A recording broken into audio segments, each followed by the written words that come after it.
Graça e a paz, queridos, um bom dia aos amados. Temos aqui caminhado bastante domingo com os irmãos, abordando o livro de Apocalipse. E nós estamos aqui quase que findando esse livro, estamos aqui na nossa penúltima aula. E hoje vamos falar algo sobre o milênio, o milenismo e também o juízo final. E nós tentamos discorrer tudo aquilo que o capítulo tenta abordar, e é bem verdade que esse tema é um tema assim, um pouco difícil de compreensão, como todo o próprio livro de Apocalipse, porque ele é rodeado, é circundado de muitas figuras, muitas alegorias, e não poderia ser diferente esse capítulo 20. Mas vamos tentar com os irmãos, caminharmos um pouco nesse capítulo, tentando abordar esses dois temas, esses dois blocos de maneira assim, bem separadas, né? E para isso, queridos, nós temos aqui sugerido, já no nosso primeiro slide, alguns outros textos bíblicos importantes que nós podemos caminhar junto ou colocar como paralelo, porque vão tratar também de um mesmo tema. Antes de tudo, eu quero pedir a você que você possa deixar o seu like na nossa transmissão aqui, faça o seu comentário, também é importante. As suas perguntas também são de grande valia, porque vão nos ajudar a crescer sobre o tema, sobre o assunto, e eu tenho certeza que ao final de cada tema abordado, de cada aula que nós concluímos aqui, nós temos sempre um crescimento de ambos os lados, tanto aqui do professor, do pastor ministrando, como também dos irmãos que estão assistindo do outro lado da tela. E eu queria convidar você, que você pudesse abrir a sua Bíblia no livro de Apocalipse, no capítulo 20.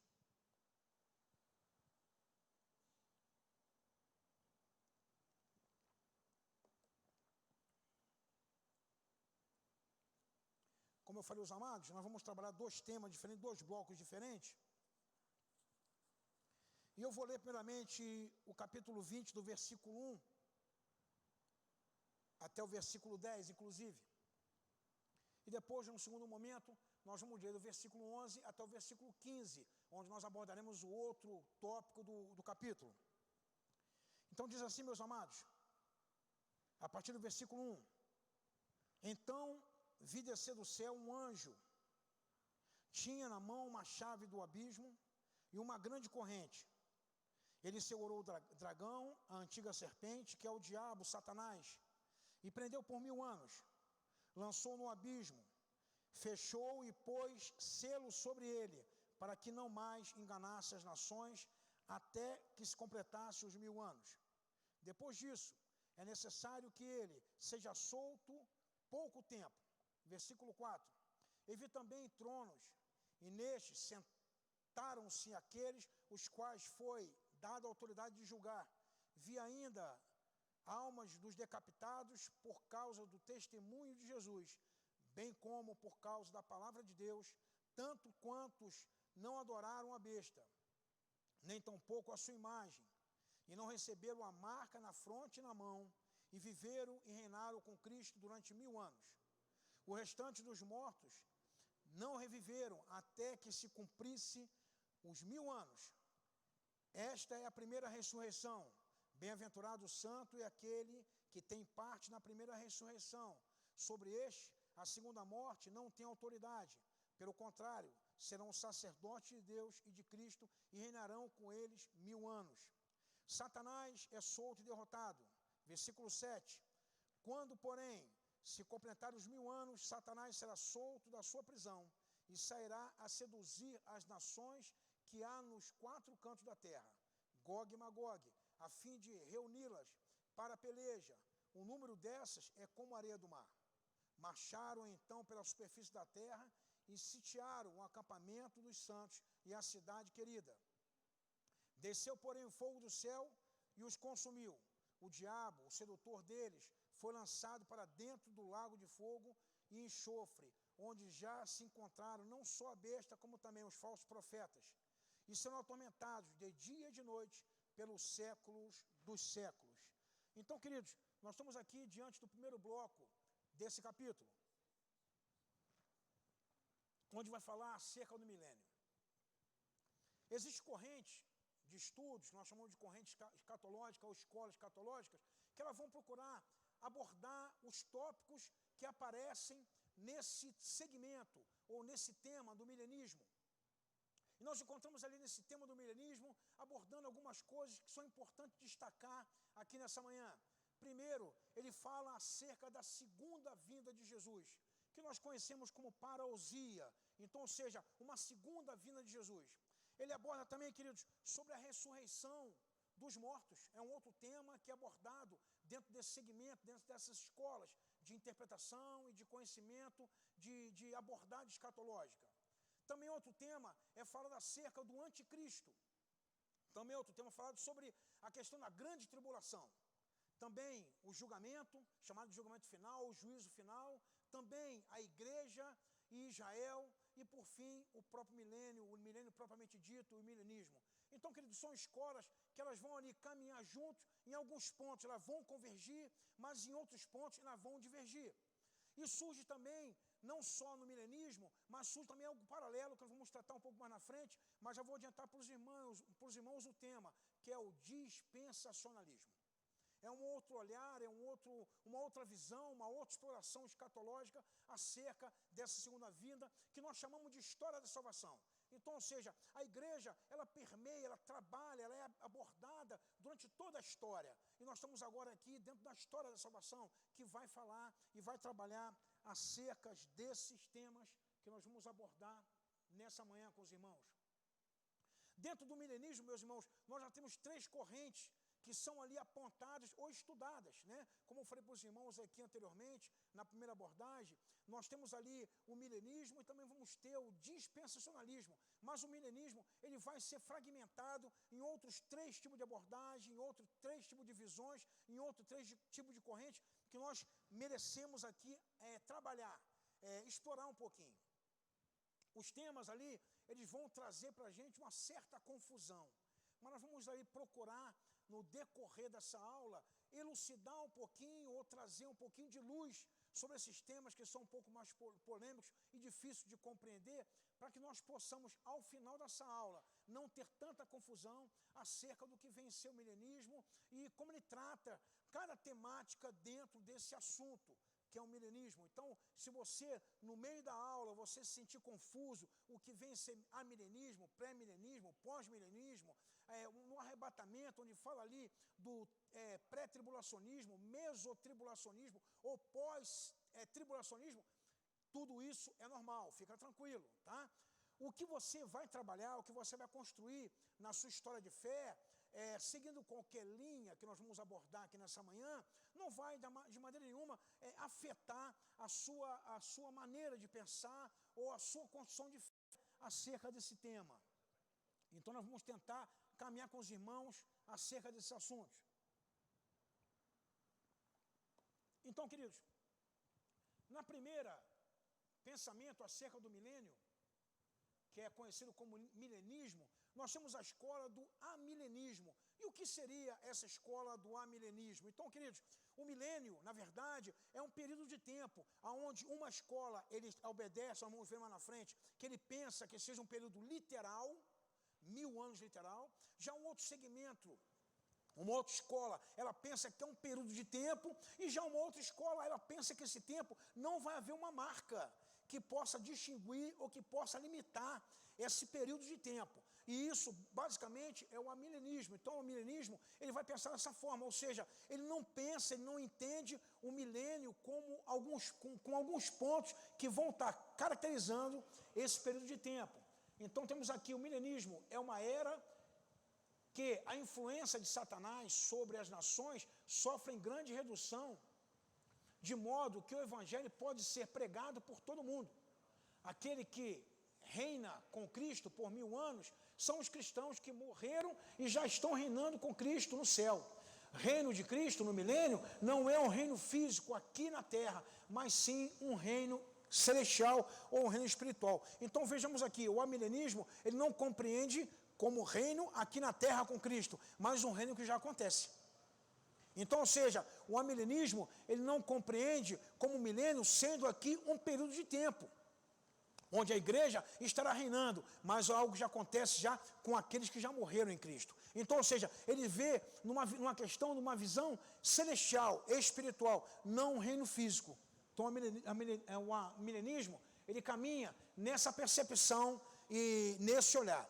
Nós vamos ter alguns pontos convergentes, queridos. Por exemplo, o arrebatamento, ele é visto por todas as escolas como algo que acontece, embora existe uma divisão, existe ali um entendimento diferente acerca desse arrebatamento. Mas o arrebatamento é algo que acontece para todos os segmentos, para todas as escolas, quando pensamos ali no amilenismo. Então, nesse gráfico que você está vendo aqui agora conosco, você vê ali o amilenismo, nenhum milênio futuro. Então, ou seja, o amilenismo, ele não vê que existe um milênio futuro marcado sobre o arrebatamento, sobre a volta de Cristo, muito embora ele compreenda que essa volta ela existe. Né? Então, o arrebatamento para o milenismo não é algo secreto, mas é algo visível, que acontece, mas muito embora ele se junta ali com a volta de Cristo, mas ele não compreende como sendo um período de 1000 anos, onde vai acontecer com essa marca. Ele compreende esses eventos que vão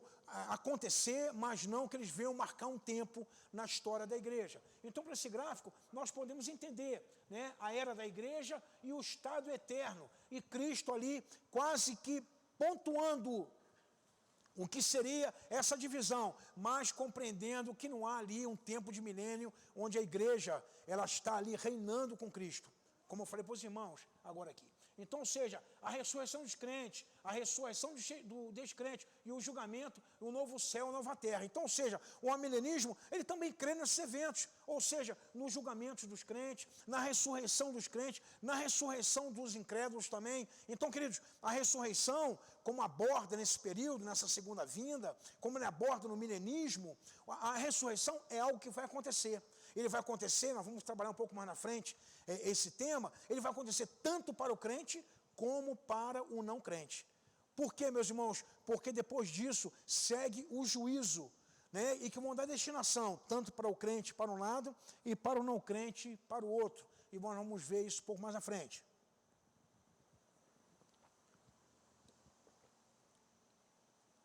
Ainda no amilenismo, nós podemos destacar algumas coisas. Por exemplo, a presente era da igreja continuará até o tempo da volta de Cristo. Então, ou seja, a presença da igreja vai continuar até que venha a volta de Cristo. Um outro ponto que nós podemos destacar aqui, quando Cristo voltar, haverá ressurreição tanto dos crentes como os descrentes, ou seja, aqueles que são ímpios, na nossa linguagem mais usual.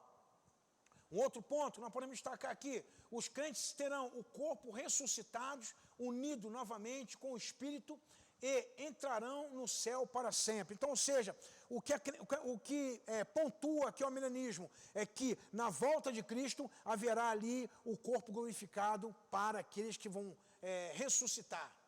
Um outro ponto destacado ainda na visão milenista, os perdidos serão ressuscitados para enfrentar o juízo final e a condenação eterna. Então, ou seja, como eu falei para os irmãos, tanto um como o outro passarão pelo tribunal de Cristo. Né? Tanto crente como não crente, tanto justo como injusto, passarão por esse tribunal, com destinação diferente. Outro ponto que nós podemos destacar no amilenismo, os crentes também comparecerão diante do tribunal de Cristo. Como eu falei para os irmãos, todos nós iremos comparecer diante desse tribunal. O julgamento é para todos, né? Nós vamos ver mais na frente acerca desse tema. Por esse tempo também começarão o novo céu e a nova terra. Então, ou seja, o amilenismo, ele pensa num outro momento. Então, ou seja, ele pensa no reino celestial, o novo céu e a nova terra, que inclusive é o tema que nós vamos abordar na outra aula. No próximo domingo, nós vamos falar sobre o novo céu, a nova terra também, a esperança que o livro de Apocalipse nos traz. Um outro tema que o amilenismo aborda, imediatamente após o juízo final, o estado eterno terá início e permanecerá para sempre. Então, ou seja, queridos, essas são as visões, esses são os pontos que o amilenismo ele procura discorrer e apontar. Então, como eu disse para os irmãos, tanto o amilenismo, como ali o pré-milenismo, pós-milenismo, o dispensacionalismo também, todos eles vão encontrar, dentro da sua visão teológica, apoio bíblico. Né? Não queremos construir jamais aqui algo seja herético. mas nós queremos aqui, na verdade, despertar você para que os irmãos possam consultar. Nós temos dito desde o princípio, diante de tantas palavras nossas aqui, uma delas nós temos somente apontado ali para vocês o início de tudo, mas é necessário debruçar um pouco mais, é necessário estudar um pouco mais, aprofundar um pouco mais do estudo, né?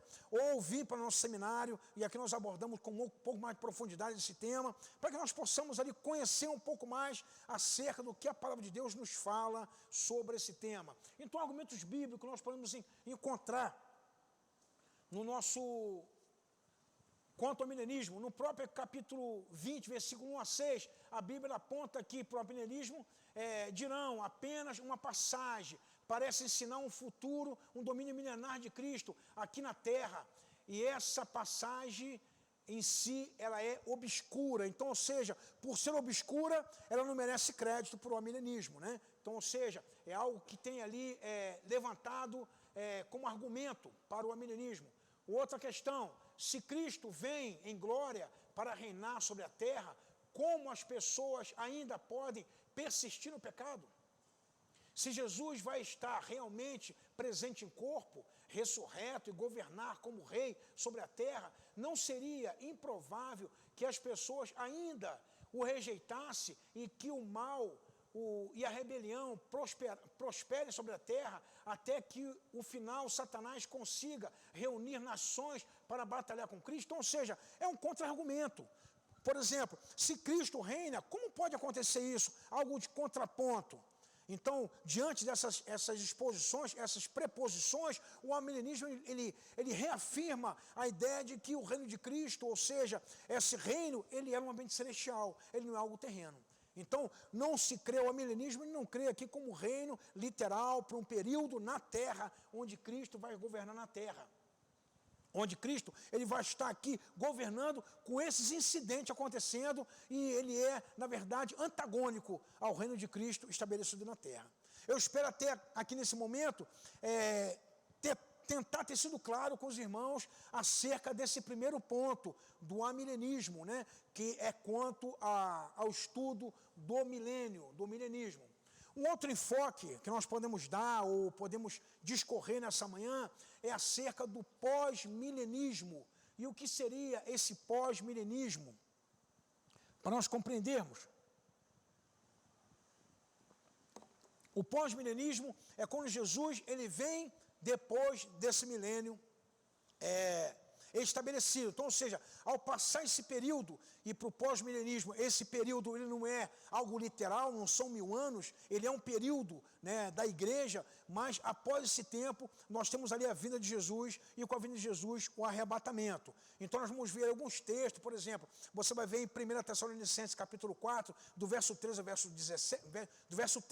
ao verso 17, Paulo falando acerca do arrebatamento. Ele começa assim: meus irmãos, acerca do arrebatamento, não quero que sejais ignorantes. Então, ou seja, Paulo começa a esclarecer a essa comunidade tessalônica como seria, como aconteceria o arrebatamento. Ele bota ali até escalonado. Ele fala que primeiro aconteceria a ressurreição dos mortos, depois aqueles que estão vivos seriam levados ao encontro com Jesus. Então Paulo procura esclarecer acerca desse momento do arrebatamento. E para o pós-milenismo, por exemplo, ele acredita que a vinda de Jesus, a parousia, a segunda vinda de Jesus, ela acontece depois desse período que é chamado de milênio, onde ele não crê que esse milênio seja algo literal, algo contado de maneira cronológica, mas ele acredita que seja um reino de Cristo, onde vai trazer paz, onde vai ser uma paz sentida em toda a humanidade, onde o Evangelho vai expandir o Evangelho. Então, ou seja, a igreja ela vai se preocupar em evangelizar. Mesmo assim, acontecerão ali as rebeliões, acontecerão ali um pretenso, talvez ali um pseudo-domínio do anticristo, de Satanás, do diabo, da antiga serpente, do dragão, tentando agregar, levantar nações para aquela grande batalha do dia final, que é falada como Gog e Magog, ou seja, o último inimigo a ser vencido. E você vai encontrar um pouquinho mais sobre isso lá no Antigo Testamento. Em Ezequiel, capítulo 38 e 39, ele fala acerca dessa batalha. Então, ou seja, ela é vista também como um momento de batalha final, o último inimigo a ser vencido, nesse ambiente, nesse campo ali de conflito. Mas o pós-milenismo, ele vai entender que esse período não é um período ali cronológico, um período literal de 1000 anos, mas ele acontecerá. Mas a volta de Jesus, ela só acontece depois desse reinar da igreja do Senhor na terra. Então, o que nos fala aqui, meus irmãos?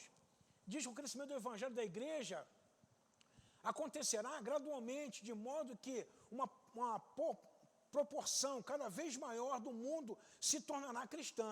Haverá influência cristã significativa na sociedade que funcionará de acordo com os padrões de Deus e gradualmente virá uma era milenar de paz e justiça sobre a terra.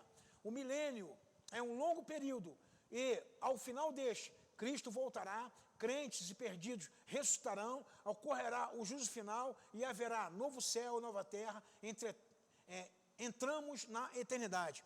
Então os irmãos já podem ver, falamos sobre o amilenismo, o amilenismo fala sobre juízo, ele fala sobre novo céu e nova terra, ele fala sobre a eternidade. Agora no pós-milenismo também fala sobre novo céu, nova terra, juízo, volta de Jesus, sobre arrebatamento. Então nós podemos ver que são pontos que convergem, são pontos ali comuns a essas duas escolas, a esses dois horários teológicos. Então, queridos, eu quero já de antemão dizer a você, nós vamos reforçar isso mais no final, que você precisa se apegar naqueles pontos de convergência. Porque muitas vezes nós nos debatemos em pontos divergentes e que não acrescentem nada para a nossa caminhada de fé. Não acrescentem nada ali para aquilo que nós cremos. E nós precisamos olhar para aquilo que traz esperança ao nosso coração. Então, queridos, são pontos que eles vão ter em comum, são olhares ali comuns dessas duas visões que têm ali entendimento diferente acerca de algumas coisas. Mas, no entanto, ela procura caminhar em áreas comuns a cada uma delas.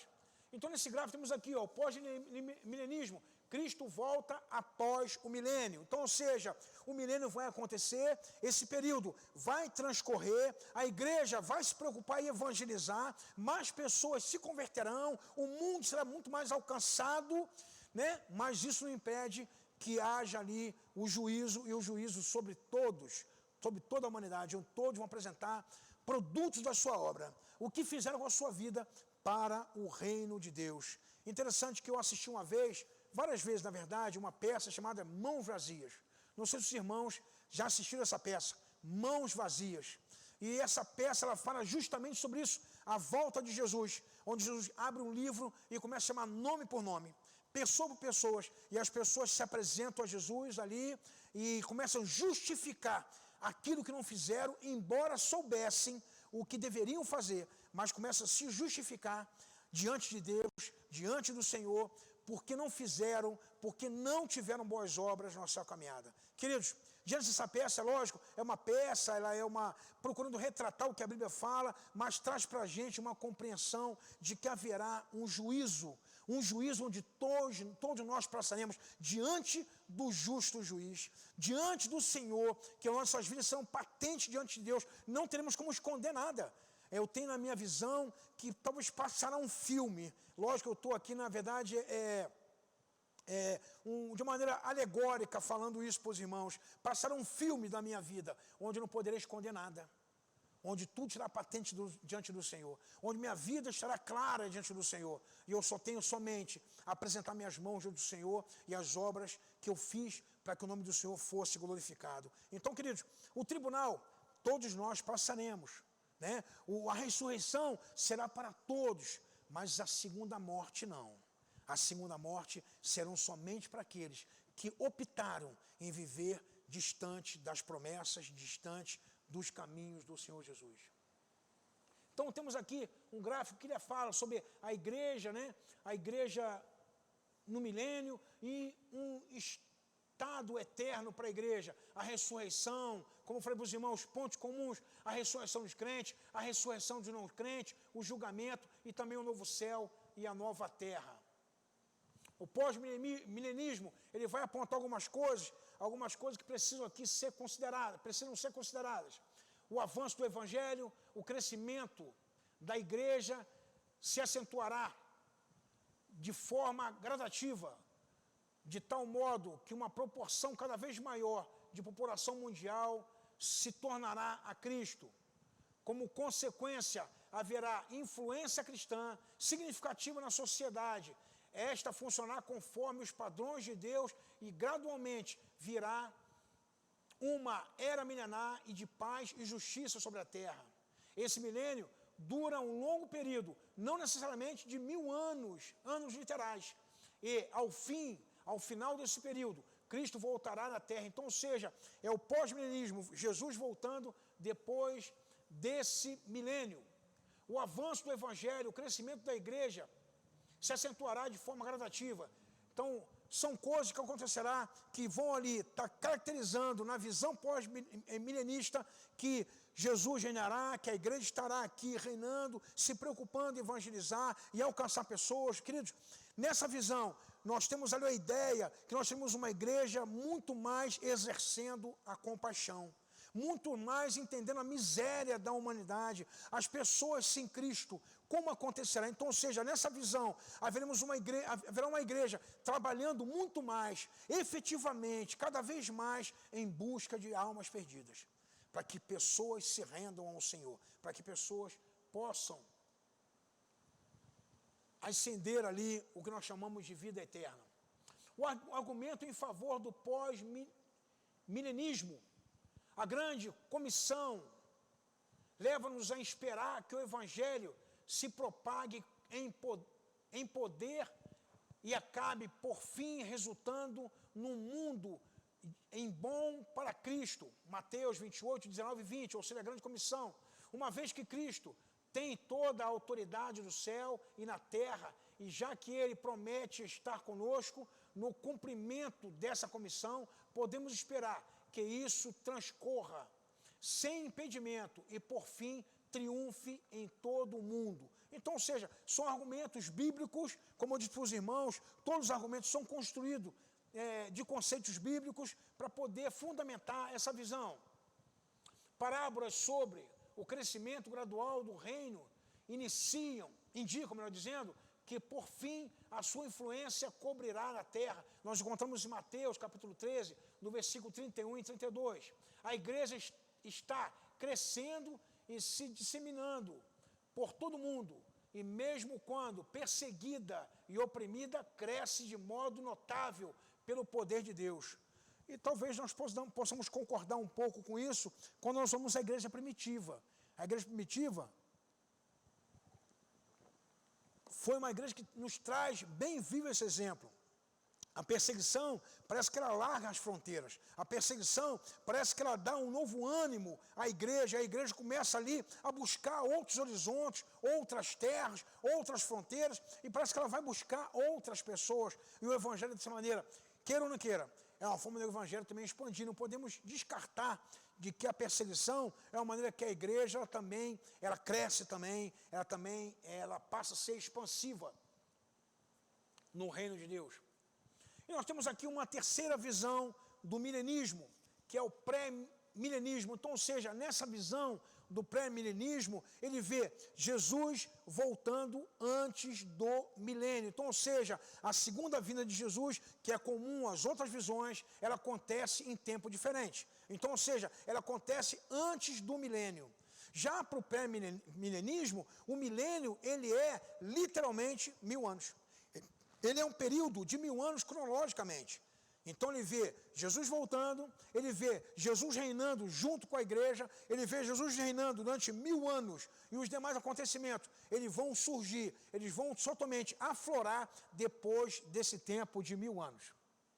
Então, ou seja, a igreja, ela vai estar caminhando com Jesus na terra, ajudando ou cooperando, melhor dizendo, com o estabelecimento desse reino na terra, com a expansão desse evangelho na terra, trazendo essa paz, trazendo ali a expansão do reino para poder alcançar novas pessoas. Então, quando nos diz aqui acerca do pré-milenismo, afirma que a era atual da igreja continuará até que venha um período de grande tribulação. Depois da tribulação, no final da era da igreja, Cristo voltará à terra para estabelecer o seu reino milenar. Quando ele voltar, os crentes que tiverem morrido serão ressuscitados, terão corpos reunidos ao Espírito. E esses crentes reinarão com Cristo sobre a terra por 1000 anos. Cristo estará fisicamente presente na terra e dominará como reino sobre a terra. Os crentes receberão o corpo glorificados e reinarão com Cristo. Muitos descrentes se converterão a Cristo e serão salvos. Jesus reinará e haverá paz sobre a terra. Muitos pré-milenistas sustentam que a terra será renovada e veremos um novo céu e uma nova terra durante este período. No início desse tempo, Satanás será preso e lançado no abismo e não terá influência na terra no milênio. Então, ou seja, é uma coisa nova que surge aqui nessa visão pré-milenista que não foi vista nas outras duas visões. Ou seja, Satanás sendo preso, acorrentado, ele não terá qualquer ali interferência, influência nesse reino de Cristo na terra. Mas nós vemos mais uma vez aqui Jesus voltando, a segunda volta, nós vemos novo céu, nova terra, acontecimento, arrebatamento da igreja, queridos. E eu quero aqui destacar quanto ao arrebatamento, as visões que existem para esse arrebatamento. Então, ou seja, a igreja sendo arrebatada em 3 visões, né? Nós temos ali na pré-tribulação, um arrebatamento acontecendo na pré-tribulação. O que seria isso? A igreja não passando pela tribulação, ou seja, antes da tribulação, a igreja arrebatada a Cristo. Nós temos a mesotribulação. O que seria isso? A igreja sendo arrebatada no meio da tribulação, ou seja, a igreja ela entra na tribulação, ela vivencia um período nessa tribulação e depois ela é arrebatada no meio dessa tribulação. E nós temos ali o pós-tribulacionismo. O que seria isso? A igreja passa por toda a tribulação e depois disso a igreja é arrebatada, a igreja. Então, queridos, são coisas, são canais, são salas, vamos dizer assim, de conhecimentos, que se nós podemos pontuar dessa maneira, que vão sendo abertas e que merecem um estudo, merecem um aprofundamento, para que nós possamos ali conjugar, possamos ali aproximar o conhecimento e construir a nossa caminhada de fé. É importante, queridos, que nós não cessemos de ler a palavra. Que esses pontos assim, esses nó que nós conhecemos dentro da visão teológica, não nos desanime, muito pelo contrário, que mais ali inflame nossos corações e nós possamos buscar mais, quero saber mais, quero conhecer mais, como acontece isso, como isso vai suceder, de que maneira vai ser o comportamento da igreja, como vai ser a história de salvação, como eu falei para os irmãos aqui no início. Então, queridos, uma coisa é certa, a igreja passará por essa história de salvação, seja numa visão amilenista, seja numa visão pré-milenista, seja numa visão pós-milenista. Uma coisa é certa, a igreja ela vai passar por esse momento, por essa história. E, queridos, esse assunto não é novo. Esse assunto, ele acontece, ele vai ali remontar desde os primórdios da igreja. Lá no primeiro século, você vai ter ali Justino Mártir, você vai ver Papias. Essas pessoas nós conhecemos como pai da igreja. E esses homens, teólogos, né, algumas vezes conhecidos como apologetas, e apologetas são aqueles que defendem a fé, então eles construíram, né, o seu conhecimento no que diz, no que tange a segunda vinda de Jesus, no que tange esse momento da igreja, com uma visão pré-milenista. Então, Justino Mártir e Papias, eles vão ter uma visão pré-milenista. Quer dizer que isso não é algo novo para a igreja. Eles acreditam numa igreja passando na tribulação. Ele acredita na tribulação na igreja. Eles acreditam que a igreja ela vai reinar com Cristo. Os crentes que foram ressuscitados vão reinar com Cristo aqui na terra. Que Satanás vai ser preso, acorrentado, e durante 1000 anos, e esse período, eles compreendem como um período que é um período cronológico, algo que acontece literalmente durante 1000 anos. Então, queridos, eu quero dizer a você que essa linha de pensamentos, ela remonta desde os primórdios da igreja, desde o princípio da igreja. A igreja tem se debruçado sobre esse tema e tem ali levantado questões para que possamos pensar. Sabe o que eu vejo com isso, meus amados? Eu vejo que a teologia é dinâmica. Eu vejo que a teologia, ela sempre se propõe a responder os dilemas sociais, os dilemas da igreja, o dilema da sociedade. São questionamentos que vão surgindo acerca até mesmo da leitura da Bíblia. Então, ou seja, ao me aproximar da palavra, eu começo ali a descobrir, fazendo umas descobertas. E ali começa o meu dilema e a própria Bíblia, ela se propõe a responder essas questões.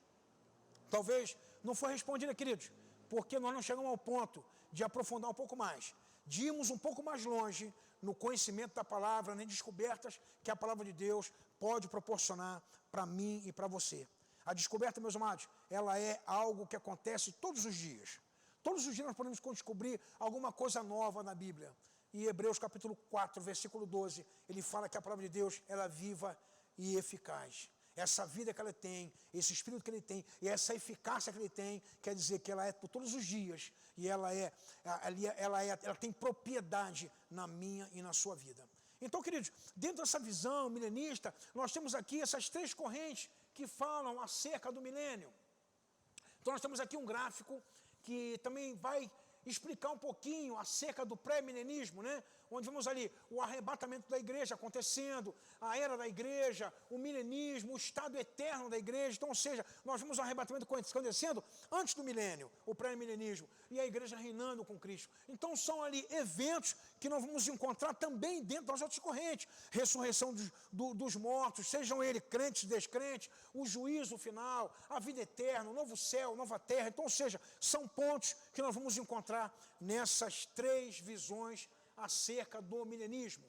E nós temos aqui, mais uma vez, os argumentos bíblicos que nós podemos aqui destacar, junto com outros argumentos também, que vão estar dando apoio ou refutando as demais escolas. Então, ou seja, o pré-milenismo, ele não vai só ocupar em afirmar, em ali pontuar aquilo que vai defender a sua visão, mas também refutar os pontos bíblicos acerca das outras visões. Mas, queridos, como eu falei para os irmãos no início, nós temos que nos apegar àquilo que são pontos de convergência, aquilo que fortalece a nossa fé, a nossa caminhada de fé.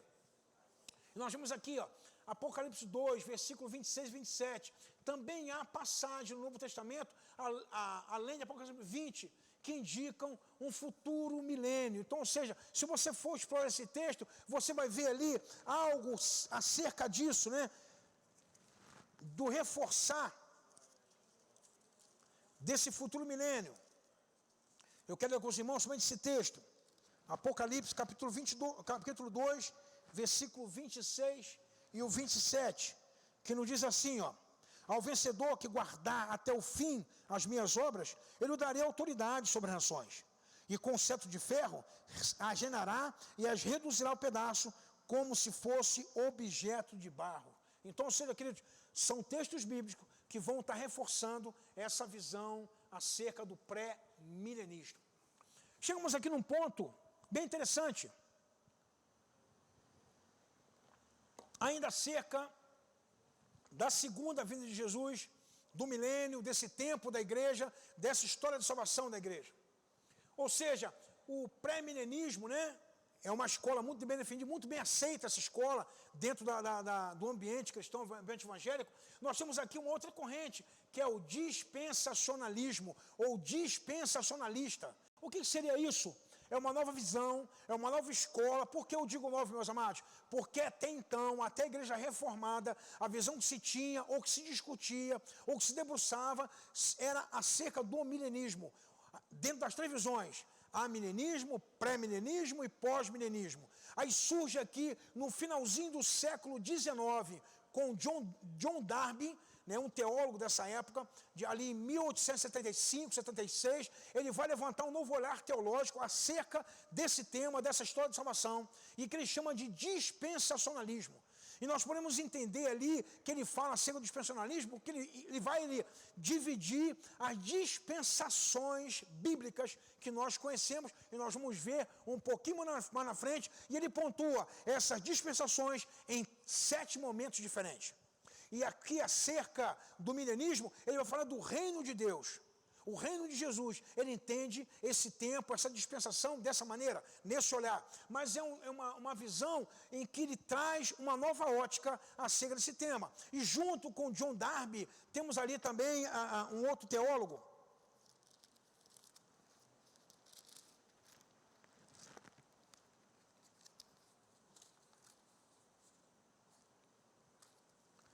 Florence, que também é outro teólogo também, que nós temos aqui apoiando esse discurso de John Darby. Então, ou seja, é um novo olhar, mas ele acontece quando? Acontece ali no finalzinho do século XIX. Eu quero dizer para os irmãos que a coisa não parou por aí. Nós temos já o dispensacionalismo progressista. Então, ou seja, é uma nova visão, é um outro ingrediente em cima dessa visão dispensacionalista. Então, queridos, eu quero entender que a sociedade é dinâmica e a palavra de Deus, ela se propõe a responder todos os dilemas que a sociedade ela possa levantar.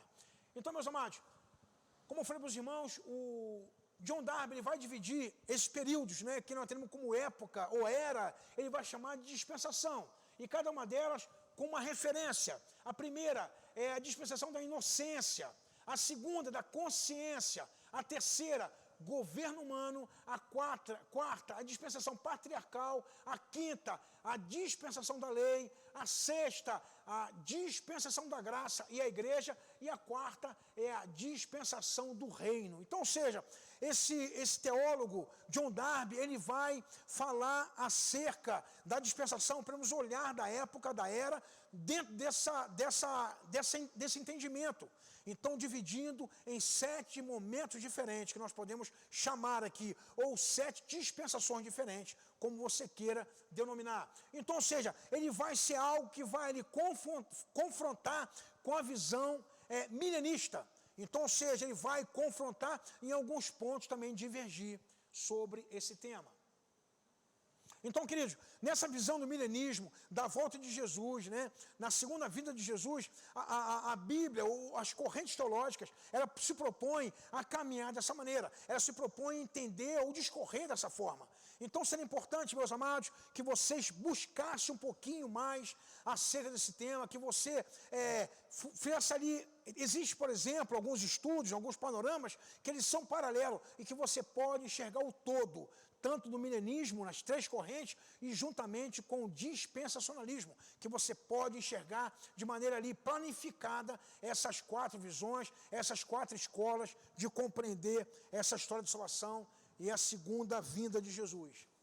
Meus amados, nós temos aqui o segundo bloco desse capítulo, como falei para os irmãos. O primeiro falamos sobre o milenismo e o segundo falamos sobre o juízo final. Mas todos os dois, eles estão dentro do capítulo 20 de Apocalipse. Quero lembrar você mais uma vez, você que chegou um pouquinho mais tarde na nossa escola bíblica, nesse domingo, eu quero lembrar você que você possa dar um like mais uma vez, dar um joinha para a gente ali, para aumentar a nossa frequência, aumentar o número de participantes, e isso é importante para o nosso ambiente aqui, nessa maneira que temos trabalhado com os irmãos através desse ambiente virtual.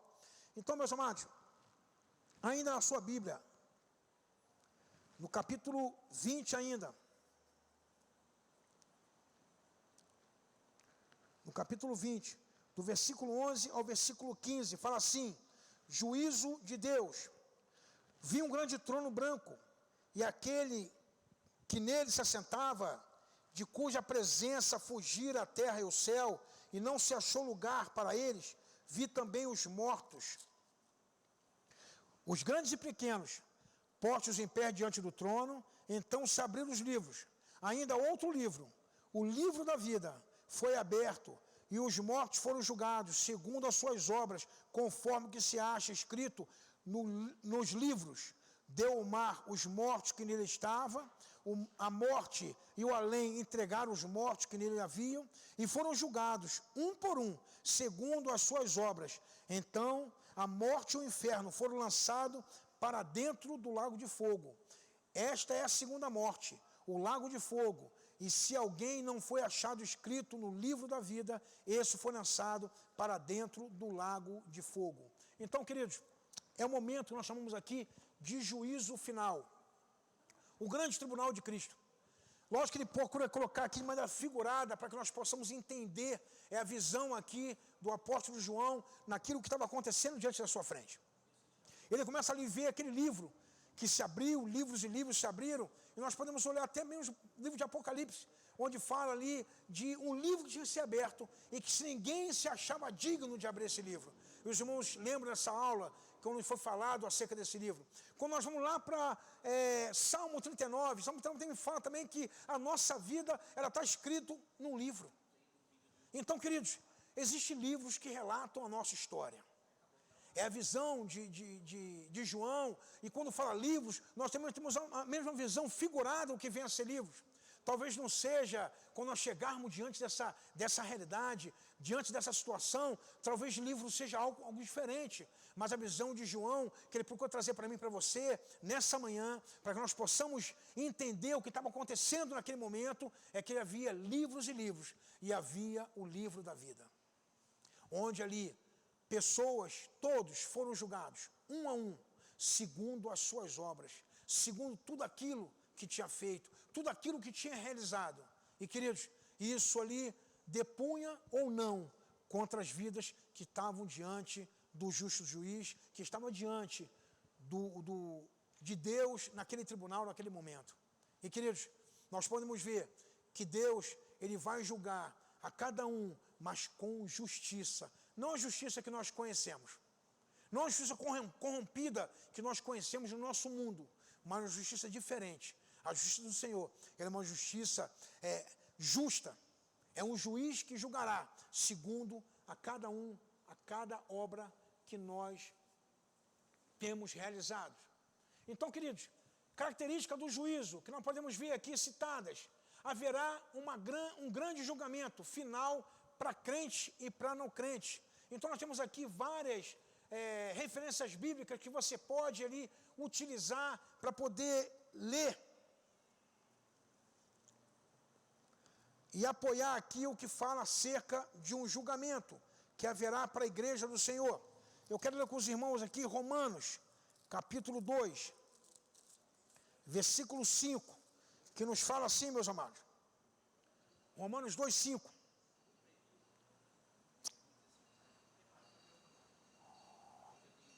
Mas segundo a tua dureza e o coração impenitente, acumulas contra ti a ira para o dia da ira e da revelação do juízo de Deus. Então, ou seja, queridos, as nossas obras, elas poderão ou não depor contra cada um de nós. Uma coisa é verdade, acontecerá um juízo, onde cada um de nós estaremos ali comparecendo diante desse juízo. O juízo final ocorrerá depois do milênio e da rebelião que ocorreu no final deste período. Então nós vamos ver ali que Apocalipse 20, versículo 1 até versículo 6, ele fala desse juízo, dessa rebelião. Ele também fala no finalzinho, nós vamos aqui agora com os irmãos, a partir do versículo 11, que haverá um tribunal, haverá um juízo final para toda a humanidade. Jesus Cristo será o juiz, será o justo juiz que julgará todas as nossas causas. Então, meus amados, você pode ali utilizar uma dessas referências ou todas as referências para poder compreender melhor como acontecerá essa realidade. Ainda sobre o juízo, os incrédulos serão julgados. Então, ou seja, os incrédulos serão julgados e também os crentes serão julgados. Não somente os incrédulos, mas os crédulos e o crente. Mas interessante, meus amados, que fala aqui, o texto que nós lemos em Apocalipse 20, que há um lago de fogo. Há ali um local destinado a Satanás e seus anjos e a todos aqueles que os seus nomes não foram encontrados no livro da vida. Então, ou seja, meus amados, aqueles nomes que não foram encontrados, registrados no livro da vida, a sua destinação será o que nós conhecemos como segunda morte. E por fim, aqui temos participaremos do julgamento. Quem? Nós, eu e você, todos nós participaremos do julgamento. A palavra de Deus fala que nós participaremos dos julgamentos, queridos, ao ponto de julgarmos também até os anjos. Então, ou seja, meus amados, nós participaremos desse julgamento.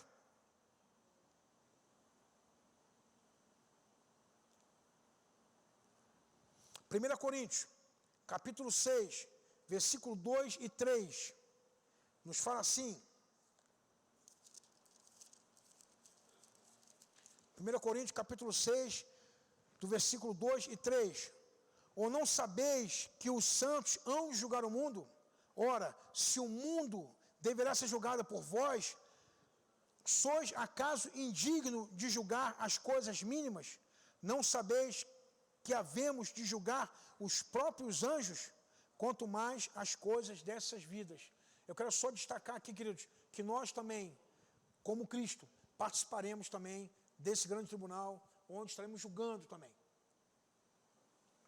Por fim, queridos, a aplicação moral da doutrina do juízo. Primeira, satisfaz o nosso senso de justiça, na necessidade de justiça do mundo. Então, todos nós temos ali aquele senso de justiça, né? Se nós formos olhar ali para o livro de Mateus, capítulo 5, lá no Sermão do Monte, quando ele fala, aqueles que têm sede de justiça serão saciados. Nós temos sede de justiça, nós temos senso de justiça, e isso traz para a gente ali uma aplicação moral. A outra aplicação moral que nós temos aqui, queridos, é perdoar. Então, ou seja, o senso de justiça nos leva a exercer o perdão com mais liberdade, de olhar o próximo, queridos, como deve ser perdoado. Interessante, se nós formos ver ali, Atos dos Apóstolos, capítulo 7, no versículo 60, que é fechando aquela saga de Estevão, quando Estevão está sendo quase que apedrejado, o que ele fala ali, Senhor, não impute a ele esses pecados. Jesus, quando está na cruz, sendo crucificado, no final, talvez no seu último suspiro, o que ele fala, Pai, não impute a ele esse pecado, porque não sabe o que faz. Queridos, isso é o que vem trazer o coração da igreja. Então, ou seja, essa questão do juízo nos traz uma aplicação moral também, ou seja, liberar perdão. Porque, queridos, o perdão é algo necessário. Quando libera o perdão, ele traz comunhão dentro do corpo de Cristo. E não somente isso, ele agrega também pessoas ao corpo de Cristo. Outra aplicação moral que nós temos aqui é constitui motivo para uma vida mais justa.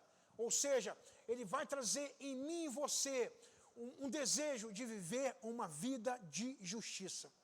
Uma vida de justiça, ou seja, procurando ter a vida pautada dentro dos princípios bíblicos.